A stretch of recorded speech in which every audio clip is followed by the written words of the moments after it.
Hello, my fellow handicappers. This is Weekend Handicapper from weekendhandicapper.com. In this video, I'm going to provide picks and analysis for the 2021 Preakness Stakes at Pimlico, a race that occurs on Saturday, May 15th. They're going 1 mile and 3/16, and it's race number 13. And it's a field of 10, an interesting field for sure. It's been an interesting week in racing. But like Barry White used to sing, the Preakness is my weakness, yeah. Man, I love the Preakness. I've always been a fan of the Preakness Stakes, and I've had some success. That's probably why. That, and it's fairly formful, which means you don't get no big shockers, you don't get no head scratchers, you don't have the chaos like you do in the Kentucky Derby with all them horses and all these scenarios that could play out. The Preakness, to me, represents, like most horse races, there's some logic that usually prevails. There's things that make sense that validify the handicapping that you did. So that's some of the reasons I like the Preakness. And it has, like Barry was saying, it has been a weakness of mine because I always bet it and always enjoy it.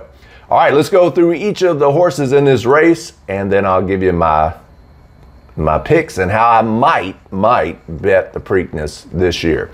Number 1, Ram, 30-1.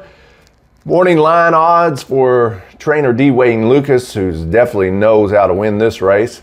One of my most happy memories of a Preakness was, I think it was 2013, 2014 with Oxbow, that front running Oxbow with those cool looking silks. So never doubt this trainer.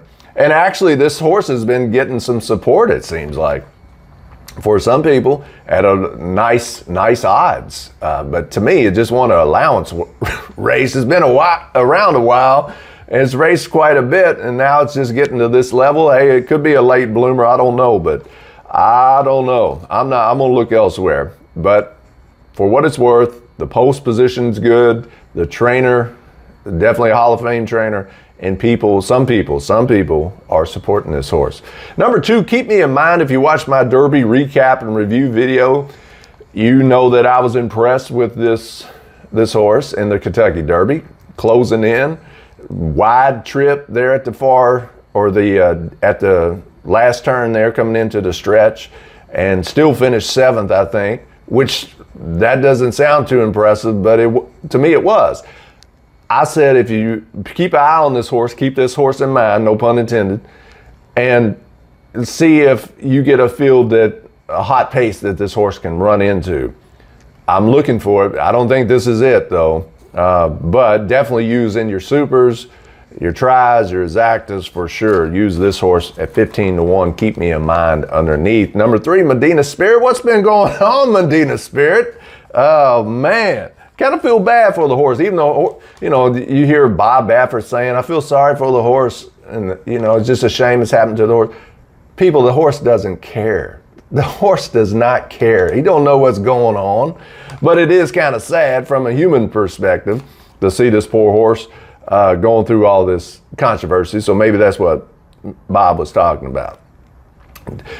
We know Medina Spirit needs to be on the front end. Looks like it's going to have some company, but I thought it had some company in the Kentucky Derby, and that didn't happen. Hopefully, what is on paper will come to fruition. Jockeys, get out there on the front end if you're supposed to be out there on the front end with these horses. But I think Medina Spirit should have some more company up front, which lessens its chances, just like I thought it would lessen its chances in the Derby, but I was wrong because it got an easy lead and pretty much wired the field there. But definitely 9-5 morning line favorite should be, with all the attention it's getting. It won the Kentucky Derby, so those are usually your favorites. And then another thing to keep in mind is, historically, it doesn't happen every year, but historically, you want to give a little bit more credence, a little more preference to the horses that ran in the Kentucky Derby. This Preakness, you only got 3 of them. Keep me in mind Medina Spirit and Midnight Bourbon. So that's food for thought when you're making your wagers. Maybe give preference to those horses that just ran in the Kentucky Derby. Now, there's other scenarios that go into that, of course. Those horses could suck. They ran into Kentucky Derby. That doesn't mean you should bet them. So keep that in mind. But Medina Spirit, definitely a contender. Number 4, Crowded Trade for Chad Brown. It's third in the wood. It's 10-1 morning line. I think this horse got a lot of good things going for it. It's going to be fresh coming into this race. So definitely in your exactas and tries and supers. And I wouldn't be shocked if the horse won either. Number 5, Midnight Bourbon. Here's one that I was intrigued by, was interested in, that I thought would prove, a factor in the exotics in the Kentucky Derby, but the start was not good at all. Didn't have a good trip at all. So hopefully the horse could get out there like it was supposed to in the Derby, near the front, near the early lead, up there with Medina Spirit, and hopefully it can prove itself or redeem itself maybe. Scott jockey Irad Ortiz Jr. I mean, my gosh, I'm super confident in that jockey on board this horse. So definitely a contender with Midnight Bourbon. I just hope this horse has some redemption. Number 6, Ron Bauer. It's a closer, so it needs some pace to close in on. But it was last seen on April 3rd in the Lexington Stakes, or in the Bluegrass Stakes, at Keeneland. Seems to improve with every start and just needs enough pace to close in on. And I think at 12-1, that's a logical horse to probably use in your tries and supers if you play tries and supers. Number 7, this is a unknown horse here. France Goldeina from Japan, this horse. 20-1, I have no idea what to think about this horse. The only thing I know about this horse is I know the jockey Joel Rosario, which is a heck of a jockey. So this is unknown. I'm going to try to let the unknown beat me and leave this horse out, the number 7 horse. Number 8, Unbridled Honor for Todd Pletcher. This nice second place finish in the Lexington Stakes. Seems to improve with every race, so definitely include it. It's going to be closing late too. So we have more closers than speed up front, or horses that like to be up front. And typically in the Preakness, that's where you want to be, up front. Closers typically don't win the Preakness. And I don't see a lot of pace in here, so horses like the 8 Unbridled Honor is going to be tough, I think. But it's got a good jockey, Luis Saez, really good trainer, Hall of Fame trainer, Todd Pletcher.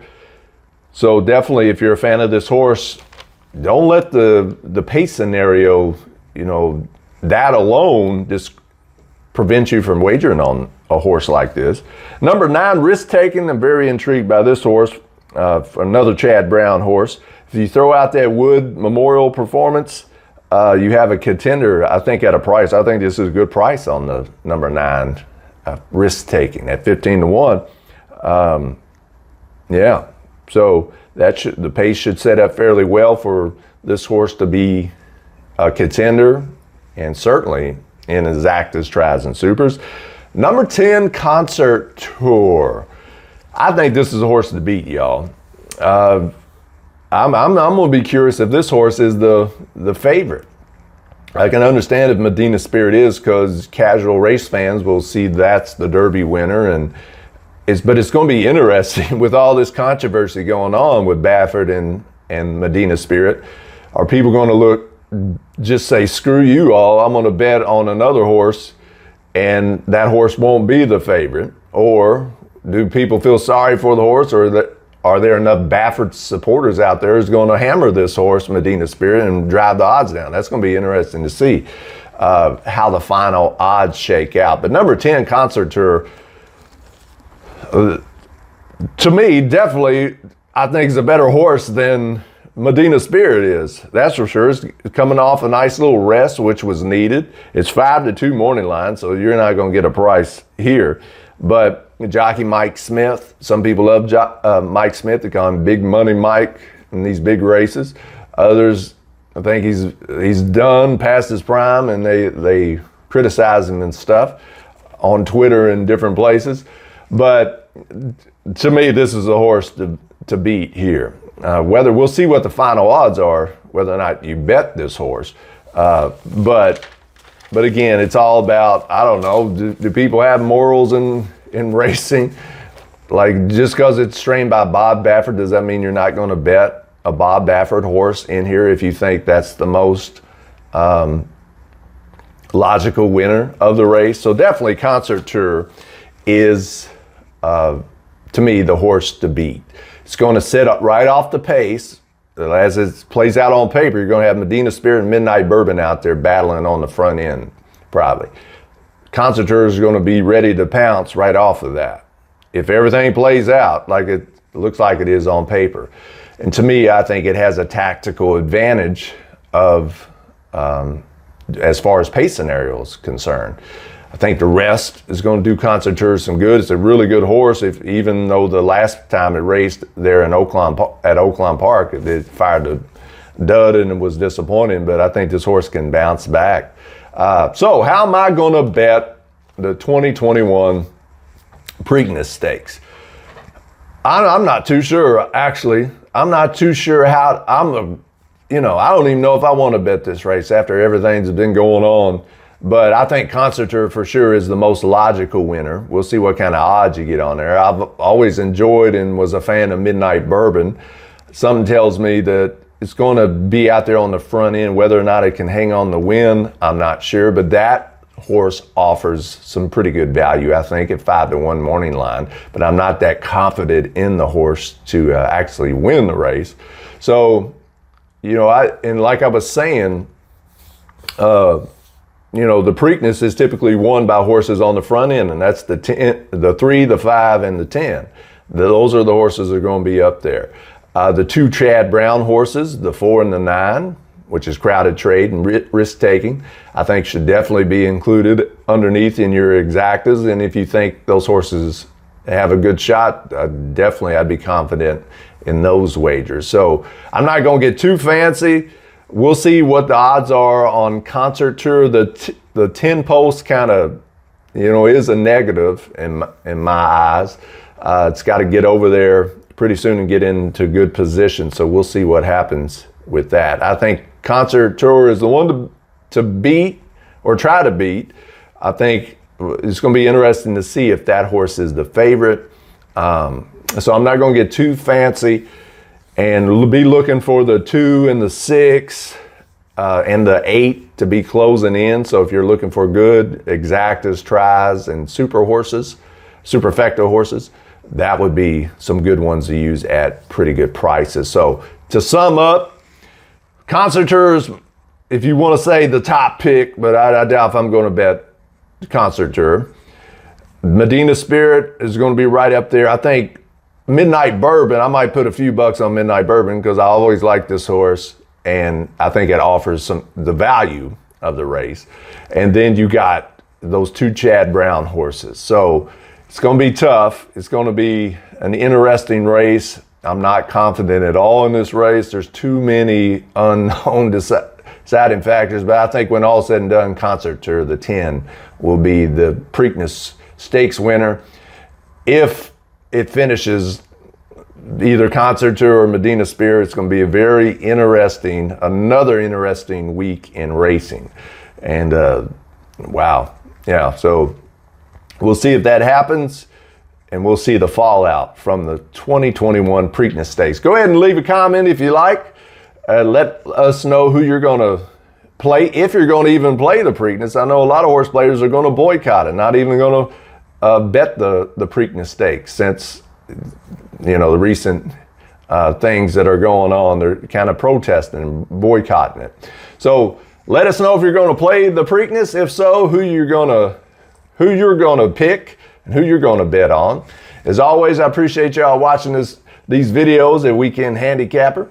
And if you hadn't already, I appreciate it if you subscribe and hit that notification bell. And that way you can get all the latest tips, tools, and resources to help you make money on thoroughbred horse racing. Until next time, this is Weekend Handicapper. Happy handicapping, smart wagering.